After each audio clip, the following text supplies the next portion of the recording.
mengapa Majelis Ulama Indonesia yang merupakan representasi umat Islam di sana, kalau merasa bahwa Salafi Wahabi itu membahayakan dan menyesatkan kita sebagai umat Islam, kenapa tidak berani melakukan fatwa sesat begitu?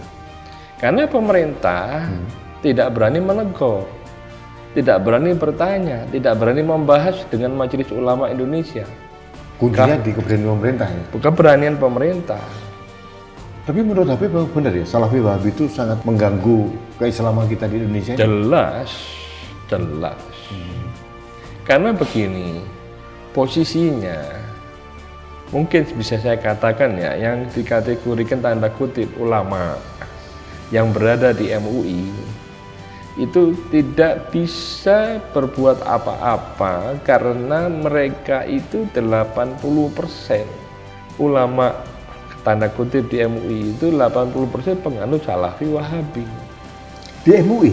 80%. Ini agak tuduhan serius ya?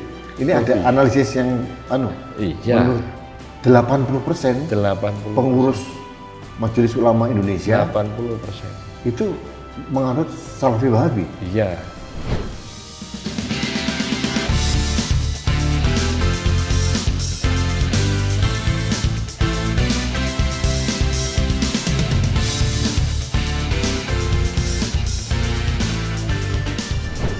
Halo sahabat Indonesia, kita bertemu kembali dalam kanal Alamata Podcast.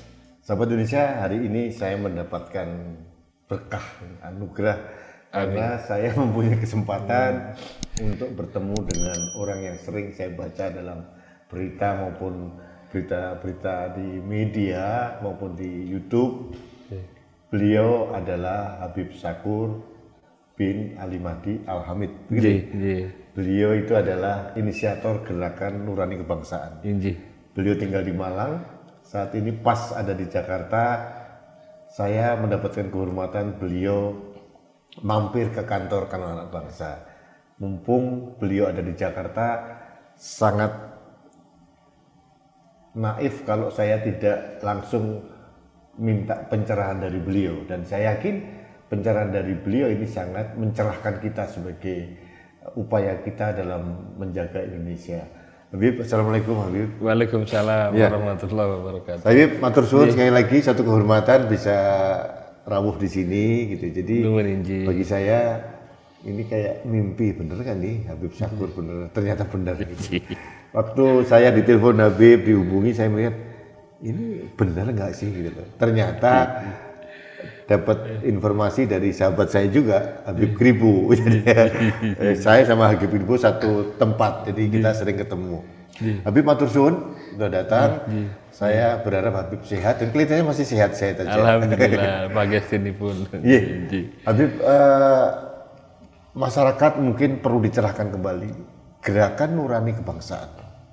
Ini sebenarnya intensnya apa itu? Gerakan Nurani Kebangsaan ini adalah semua anak bangsa itu pasti punya prestasi. Prestasi yang positif untuk bangsa. Di era sekarang ini, mereka masing-masing membawa egoisme semata. Karena mereka ingin tahu potensi pribadi. Di sini saya menghimpun kepada siapapun, baik yang jenderal, baik yang dokter, baik yang profesor doktor. Ayo sama-sama kita satukan nurani kita untuk bangsa, supaya bangsa kita tetap solid, tetap utuh, dan Indonesia bermakna. Artinya semua elemen bangsa. Semua elemen bangsa. Ya. Kegiatannya apa yang dilakukan Habib untuk gerakan Nurani Kebangsaan ini? Kegiatan saya adalah memberikan pencerahan ke seluruh Indonesia. Pentingnya nurani kita untuk bangsa ini karena kita terlahir di Indonesia dan kita masing-masing anak bangsa terpatri dalam jiwa kita insan Indonesia yang sejati dan menuju insan Pancasila yang suci. Menuju insan Pancasila yang suci. Artinya apa itu maknanya? Insan Pancasila yang suci adalah benar-benar kita membawa diri kita dengan rasa syukur lahir di Indonesia, kita besar di Indonesia dan kita berkarya untuk Indonesia. Bahwa kita wajib membuat Ibu Pertiwi tersenyum bangga. Wow. Ini sesuatu yang luar biasa. Saya ingat apa yang dikatakan oleh Kiai Haji Mustafa Bisri. Indonesia ini rumah kita. Jangan dirusak. Yang harus kita lakukan justru menjaganya. Gitu. Ini mungkin selaras dengan apa yang dilakukan oleh Habib Syahkur ini. Nah, itu dia. Nah, pertanyaannya untuk menjaga kesucian Indonesia ini dan dengan ada ideologi Pancasila yang menyatukan kita semua, apakah sebetulnya saat ini menurut Habib, pandangan Habib, Pancasila itu masih menjadi perekat seluruh komponen kebangsaan kita ya? Harus dan masih menjadi perekat komponen bangsa. Karena Pancasila ada, Pancasila lahir. Karena dari akumulasi orang-orang khusus yang menuju tingkatan menjadi insan suci Pancasila. Contoh, yang mulia Presiden Soekarno.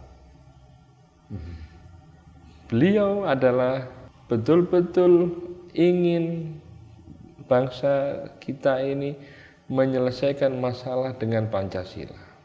Dan yang kedua, bahwa Pancasila adalah sebuah sendi dasar yang bersentuhan dengan alam semesta.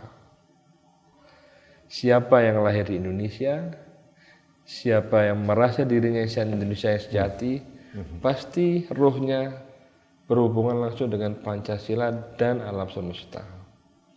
Artinya kalau ada berbagai kelompok atau orang yang mempertentangkan Pancasila dengan Islam itu suatu hal yang tidak tepat. Sangat tidak tepat. Karena Pancasila berhubungan dengan elemen dasar agama. Agama Islam, agama-agama yang lain. Dan di situ adalah hubungan langsung dengan apa? Dengan komunikasi kepada Sang Hyang Wenang. Sang Hyang Wenang ini tidak pilih kasih terhadap semua hamba-hambanya. Jadi di sini siapa yang tidak sejalan dengan nuraninya untuk Pancasila, itulah yang akan tertolak dengan alam semesta di Indonesia.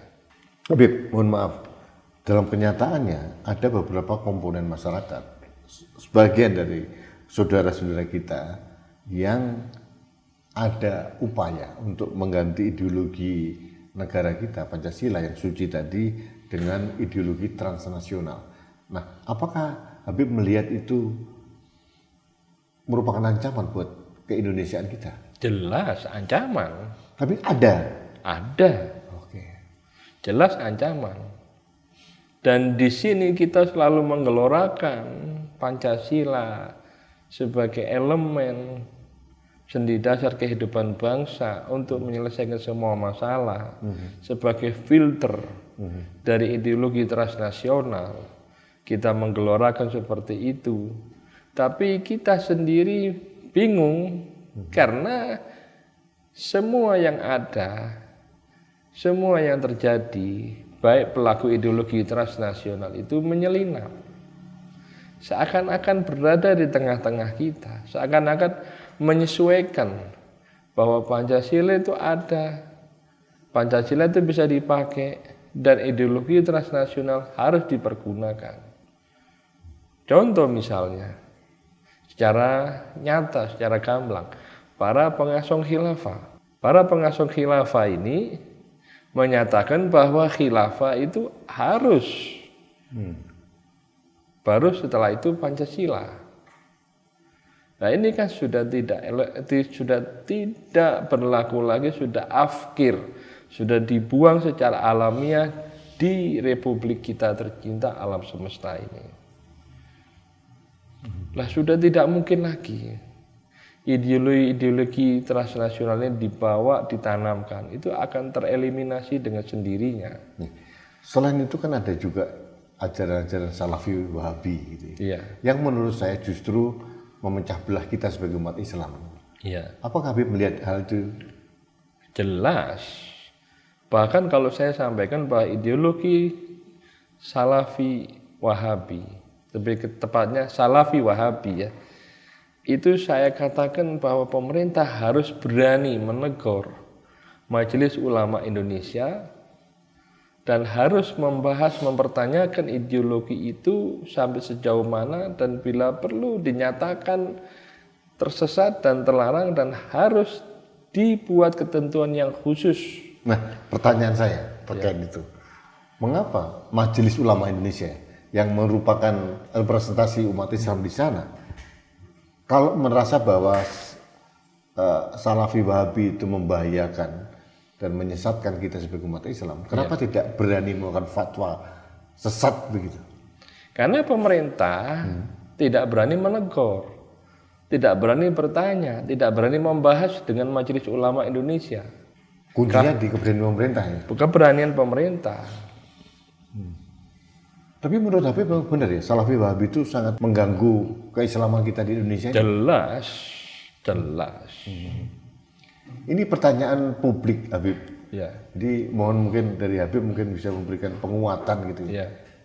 Kenapa ya MUI, terus kemudian negara, pemerintah, juga ada organisasi besar seperti NU, Muhammadiyah, tidak terang benderang berani memberikan satu statement atau fatwa bahwa Salafi Wahabi dilarang karena apa begitu. Kenapa tidak dilakukan? Itu yang pertanyaan masyarakat gitu. Karena begini, posisinya mungkin bisa saya katakan ya, yang dikategorikan tanda kutip ulama yang berada di MUI itu tidak bisa berbuat apa-apa karena mereka itu 80% ulama tanda kutip di MUI itu 80% penganut Salafi Wahabi. Di MUI? 80%. Ini agak tuduhan serius ya. Ini ada analisis yang Iya. menurut 80% pengurus Majelis Ulama Indonesia 80% itu menganut Salafi Wahabi. Iya. Akhirnya itu bisa menjawab keraguan kita mengapa sampai saat ini MUI tidak berani mengeluarkan fatwa itu. Jelas, karena posisinya begini. Para ulama ini sebetulnya mereka tidak bisa berpikir secara praktis. Karena dianggap bahwa Salafi Wahabi ini difitnah, dianaktirikan. Sedangkan sebagian besar di Republik kita tercinta ini umat Islam ini penganut ahli sunnah wal jamaah, bahkan 95%. Nah, mereka lebih memilih baik yang dari NU maupun Muhammadiyah lebih memilih apa? Lebih memilih pendekatan secara soft. Nah, ini tidak boleh berhenti dengan pendekatan. Pendekatan soft yang dimaksudkan Habib itu efektif atau tidak hasilnya? Tidak efektif. Artinya apa yang Habib usulkan untuk mengatasi Salafi Wahabi? Ya, sebaiknya pemerintah memanggil MUI, memanggil NU, memanggil Muhammadiyah, memanggil elemen ormas yang lain, membahas apa efek akibat yang telah muncul oleh ulama-ulama penganut ulama Salafi Wahabi ini yang telah menimbulkan kekerasan, yang telah menimbulkan fitnah terhadap Islam. Tapi di pemerintahan Ya. ada wakil presiden, Ya. itu juga orang yang alumni atau bahkan mungkin masih menjadi Dewan Pertimbangan di Majelis Ulama Indonesia. Iya. Apakah itu sebenarnya tidak cukup untuk menguatkan pemerintah untuk menarik MUI dan yang lain untuk melakukan statement yang cukup tegas begitu? Ya, karena sekarang kembali lagi ke pemerintah. Walaupun wakil presiden sebagai ketua Dewan Pertimbangan yang saya dengar informasinya ya, karena letterlucknya saya tidak membaca susunan kepengurusan. Di situ pemerintah harus tegas karena skala prioritas membahas kerancuan-kerancuan yang terjadi. Menurut Habib, ketegasan pemerintah dalam mengatasi Salafi Wahabi ini cukup mendesak atau tidak? Harus mendesak. Mendesak. Nah, ini menjadi PR yang harus dipikirkan oleh negara dalam pemerintah ya. Apalagi sebetulnya ada momentum yang bagus bahwa wakil presiden kita adalah Ketua Dewan Pertimbangan dari Majelis Ulama Indonesia. Dan beliau juga berasal dari Nahdlatul Ulama begitu. Harusnya mempunyai modal dasar yang kuat untuk melakukan itu. Hanya yang belum ada hanya keberanian untuk mengambil sikap begitu. Ketegasan dan keberanian. Ketegasan. Ya. Ini menarik sekali. Ketegasan dan keberanian. Habib, selain Salafi Wahabi, ada beberapa kekhawatiran masyarakat dengan terpaparnya semua elemen di pemerintahan atau negara ini dengan ideologi-ideologi atau tujuan-tujuan ideologi transnasional gitu ya. Terus kemudian orang menduga apakah ini akibat Ikhwanul Muslimin ya, katakan begitu ya. Apakah itu sudah begitu merasuk? Saya konfirmasi apakah itu benar dugaan masyarakat seperti itu? Jelas Ikhwanul Muslimin itu ada. Dan masih bergerilya dan bersiasat untuk merusak sendi-sendi dasar kehidupan Pancasila. Jelas. Tapi secara organisasi kan mereka tidak ada di sini. Mereka secara organisasi itu soft. Mereka itu pelan-pelan menyerang mahasiswa dengan membentuk organisasi pembebasan mahasiswa. Mereka menyerang secara terang benderang ke ibu-ibu rumah tangga dengan membentuk organisasinya apa itu saya lupa, ibu-ibu rumah tangga, ibu-ibu pengajian ya. Jadi mereka ini terus bergerilya merebut simpati dengan dalih apa? Dengan dalih ayo sama-sama kita meraih keadilan. Sedangkan kita sebagai umat Islam khususnya, bagaimana kita meraih keadilan? Kalau kita aja berkhianat kepada Allah, tidak melakukan kewajibannya, menuntut haknya. Sedangkan pemerintah aja yang berusaha untuk adil kepada rakyatnya, berusaha untuk konsisten, menciptakan kemakmuran rakyat. Walaupun kita akui semua pemerintahan dari mulai yang mulia Presiden Soekarno hingga Presiden Jokowi, belum mencapai titik kesempurnaan untuk mewujudkan kemakmuran rakyat. Ini kan bagian dari tatanan dunia. Pemerintah ini kan tatanan dunia untuk wujud demokrasi. Tidak bisa dialihkan lagi dengan konteks keadilan yang muncul di akhir zaman. Lalu kalau untuk mewujudkan keadilan yang muncul di akhir zaman itu, kita harus wajib untuk taat kepada Allah, beribadah kepada Tuhan. Dengan menjalankan kewajibannya, menjalin hubungan baik antara sesama, tidak menyakiti. Lah kalau mereka saling menyakiti gimana? Kita lihat di medsos, saling menghina, saling memaki. Apakah itu tidak sesuai dengan etika keindonesiaan? Ya jelas tidak sesuai. Ini Indonesia ini kayak dikepung dari berbagai kelompok, kelompok Salafi Wahabi, dari pendakwah-pendakwah agama juga ada. Gitu ya. Kemudian juga dari kelompok-kelompok yang menganut ideologi Ikhwanul Muslimin gitu lah. Nah, ada indikasi dugaan dari beberapa orang bahwa kelompok ini sudah masuk ke institusi TNI, Polri, BUMN, pegawai negeri dan sebagainya. Semua elemen kebangsaan kita. Bahkan konon katanya ada beberapa kepala daerah juga yang kena. Tapi melihat nggak seperti ini? Jelas, karena gini, ada data konkret untuk itu. Saya ada data, tapi data itu ya nantilah, insya Allah saya berusaha untuk berikan ke panjenengan. Jadi sekarang begini, rata-rata saya ambil gambaran aja ya, rata-rata yang kepala daerah yang non pendukung pemerintah, ya kelompok oposisi lah, seperti PKS, Demokrat, itu kan semua itu kan anti kepada pemerintah.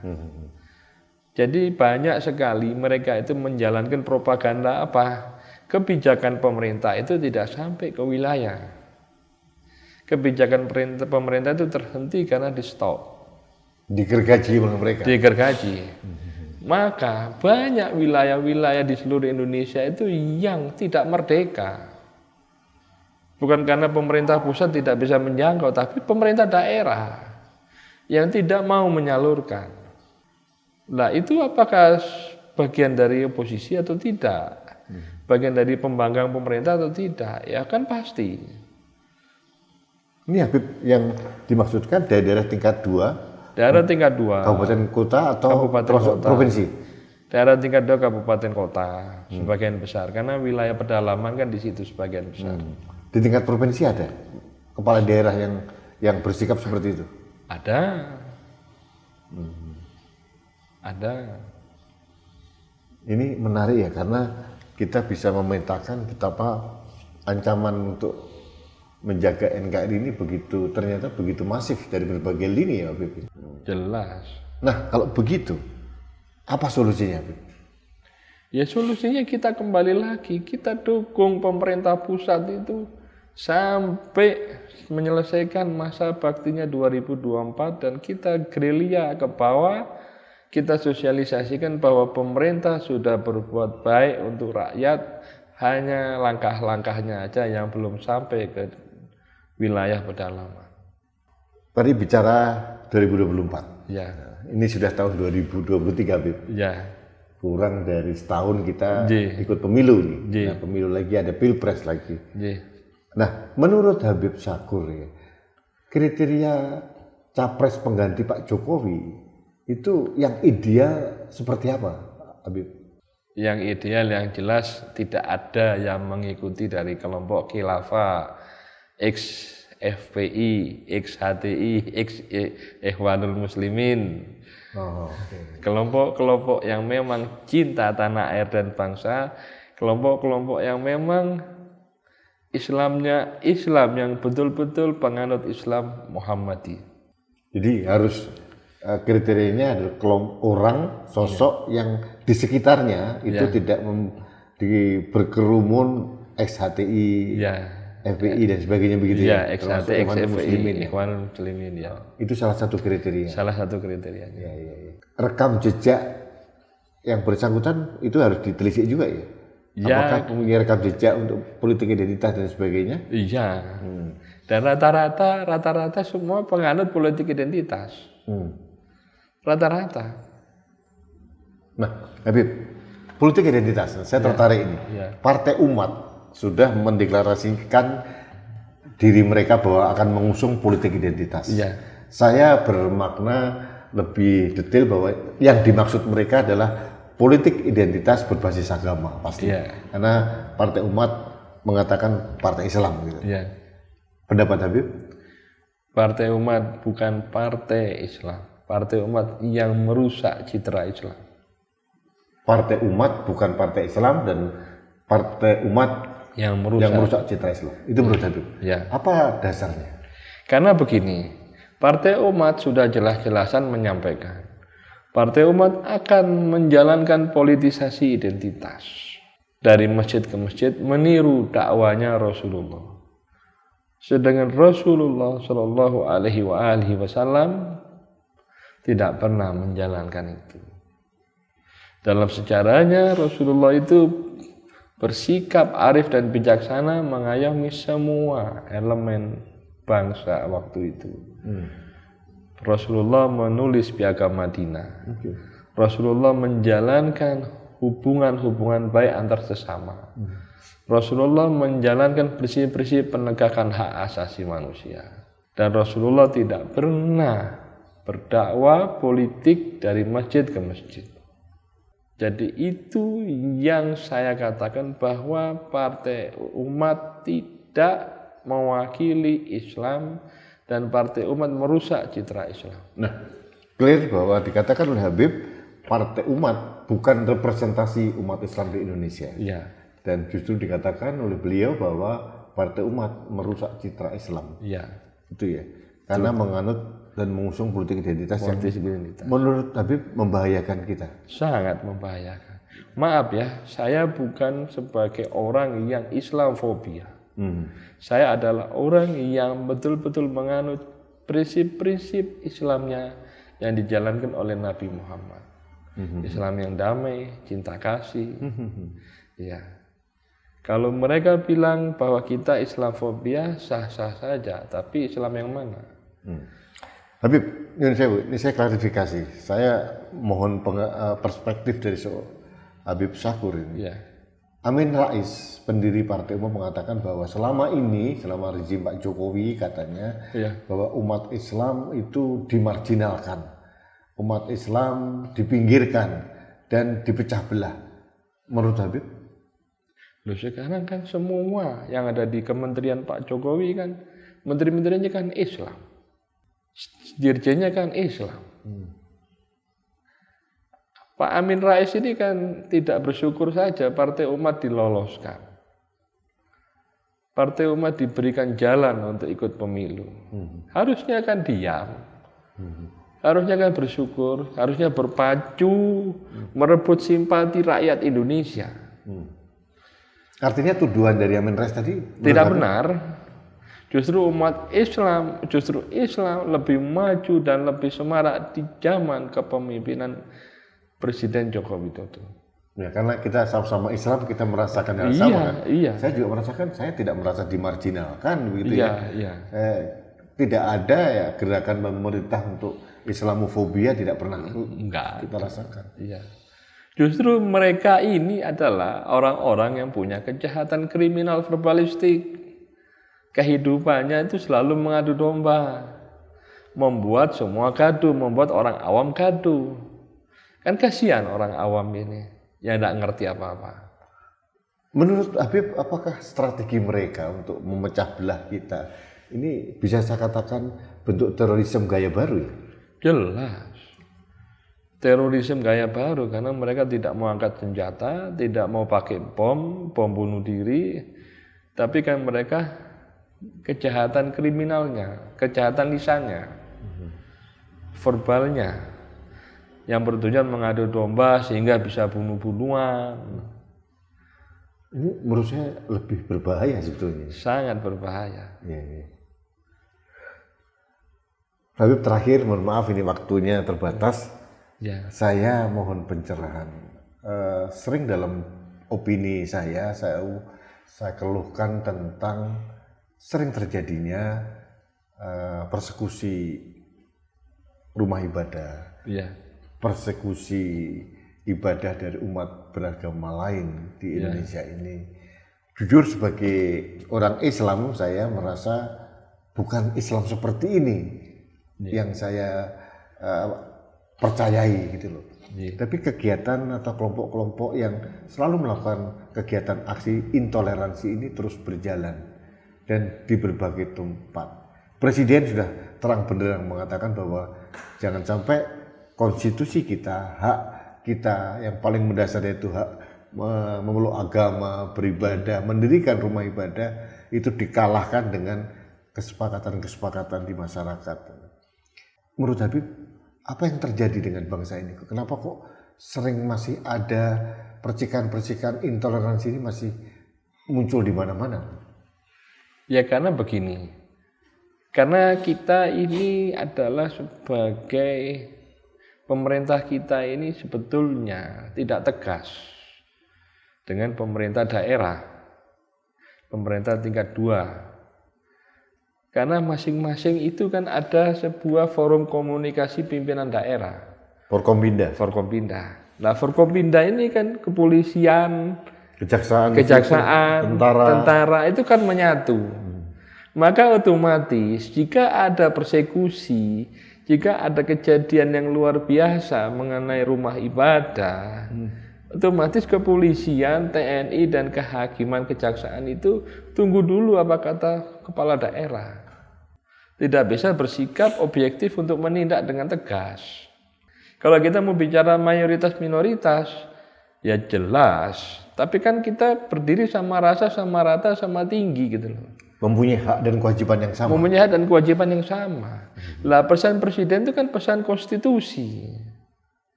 Nah sekarang pesan presiden itu tidak dihargai oleh tingkat 2. Pemerintah tingkat 2, Forkompinda. Nah, ini tidak dihargai, saya sependapat. Apakah ini bentuk pembiaran ini terkait dengan pragmatisme pemanfaatan kelompok-kelompok ini untuk politik menurut Habib? Jelas. Saya pernah mengkaji ini tahun 2002 kemarin bulan Maret. 2022 kemarin bulan Maret, di saat saya mendeklarasikan Malang kota toleransi. Wah, Habib Syakur. Iya. Wali kotanya agak aneh ya? Wali kotanya aneh. Merasakan juga? Merasakan. Karena kan saya lihat dari jauh Habib. Iya. Saya sering bersuara keras tentang Iya. yang dikatakan bahwa Malang akan dikatakan sebagai Kota halal. Kota halal. Kan itu ada semacam kesepakatan antara kami dengan wali kota. Waktu itu. Habib tidak setuju ya? Mewujudkan Malang Halal City. Lah saya menentang. Lah waktu itu tanggal 1 Maret saya persis hari ini saya mendeklarasikan itu bersama Arek Malang. Ya. Dan itu semua elemen ormas mundur. Tadinya sudah masang di spanduk organ-organ lambang-lambangnya, iya. Balai kota itu kan? Iya. Akhirnya mundur, minta dicabut logo-logo itu karena dianggap saya musuh wali kota. Loh, saya kan ingin mengembalikan Malang itu kota heterogen. Malang itu kan dibentuk kota administratifnya oleh Belanda. Dan jujur Habib, karena saya sering ke Malang, saudara saya banyak di Malang. Malang ini miniatur Indonesia. Karena kota pendidikan, jadi seluruh masyarakat dari seluruh pelosok Indonesia kan datang di situ gitu. Iya. Jadi miniatur Indonesia itu ada di Malang. Iya. Saya ngambil contoh di situ aja sudah. Iya. Dan selama ini aman-aman saja. Aman-aman saja. Nah, wali kota Malang ini tidak mengundang saya untuk menanyakan maksudnya Habib ini apa. Nah, saya merasa tidak perlu undangan dan saya tidak perlu cari simpati. Orang saya bukan cari nama kok. Saya kepingin kota Malang ini kembali heterogen, kemajemukan itu, kebersamaan itu merasa. Karena kalau halal city itu artinya kan merujuk seperti hanya semacam kota muslim saja gitu loh. Enggak. Kota muslim. Tapi sekarang tidak terjadi ya? Sekarang tidak ada.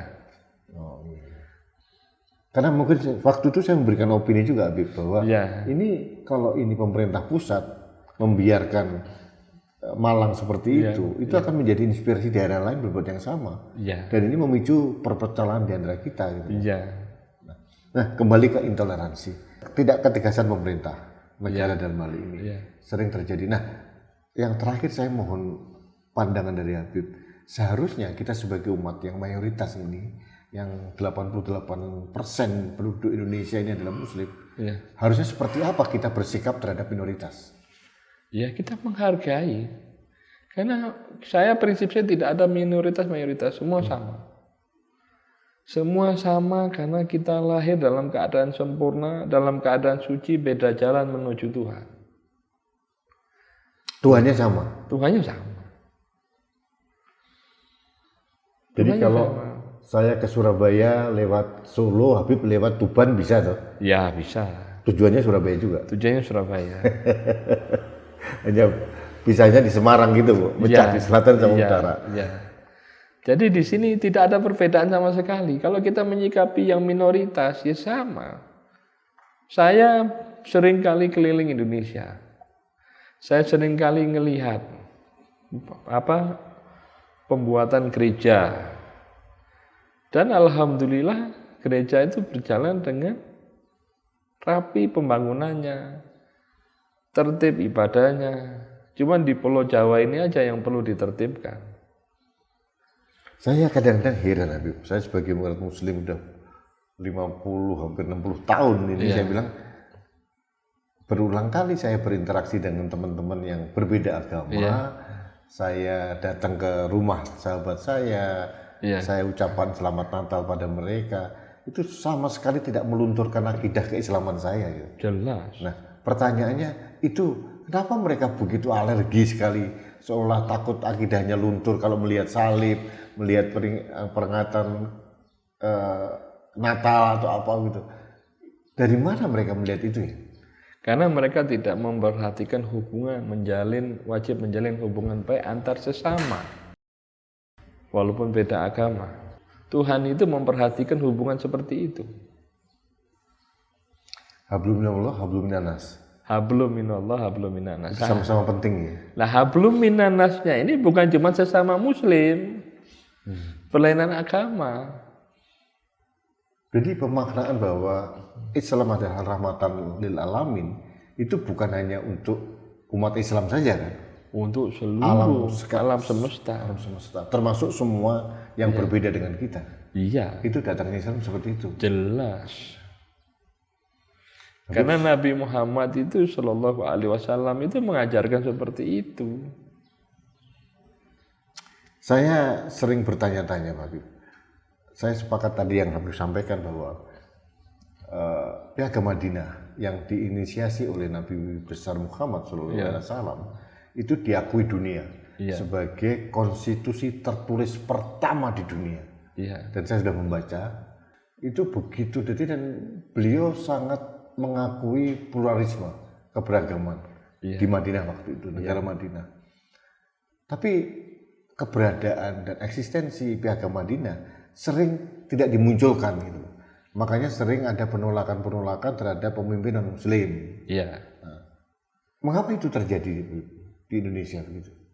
Karena menurut saya ini piagam Madinah atau Madinah X ini adalah karya visioner seorang Nabi Muhammad menurut saya. Karena begini, negeri kita tercinta ini sejak 40 tahun yang lalu sudah ditutup. Keterbukaan berpikir, terus tentang informasi dari sejarah-sejarah agama Islam. Jadi pemikiran-pemikiran yang visioner, yang kritis itu tidak boleh dimunculkan. Jadi di sini terkesan selalu pragmatis, tradisional. Sama Orde Baru. Podcast kita seperti ini langsung ditangkap kita, Bin. Lah iya. Mengkritisi negara kurang tegas, MUI pasti sudah ditangkap kita. Jadi proporsional itu tidak ada. Yang ada hanyalah apa? Komisioner aja. Nah kalau kita bicara komisioner ya sudah selesai. Jadi saya jujur aja hari ini bersyukur gitu, karena saya mendapatkan mentor baru untuk menjaga Indonesia ini. Karena pemahaman saya untuk menjaga Indonesia itu dengan harmoni, bahwa keberagaman, diversity kita itu harus disatukan sebagai kekuatan. Habib setuju Habib ya? Setuju. Tahun 2045, 100 tahun Indonesia merdeka itu harusnya pencapaian kita sudah cukup tinggi gitu, sebagai bangsa. Dan menurut saya Habib, mohon dikoreksi kalau salah, landasan untuk mencapai itu fondasinya sudah disiapkan oleh Pak Jokowi sekarang. Makanya selalu saya mengatakan bahwa tahun 2024 pada saat Pilpres saya menginginkan calon pengganti Pak Jokowi adalah satu sama nasionalis, Pancasilais, yang kedua ada kemampuan untuk melanjutkan visi pembangunan yang sudah dirilis Pak Jokowi. Yang ketiga yang tadi ada ketegasan melawan kelompok-kelompok intoleran, radikalisme dan ekstremisme. Karena saya pengen kita nggak kayak pucuk-pucuk Habib, maju mundur begitu. Habib, terima kasih pencerahannya ini luar biasa. Jadi suatu saat saya akan gantian sowan ke Malang untuk sowan ke pesantren Habib. Jadi kita lanjutkan podcast kita di sana. Habib selalu sehat. Amin. Indonesia masih membutuhkan Habib Syakur. Amin. Terima kasih. Salam hormat saya untuk keluarga Habib. Terima kasih.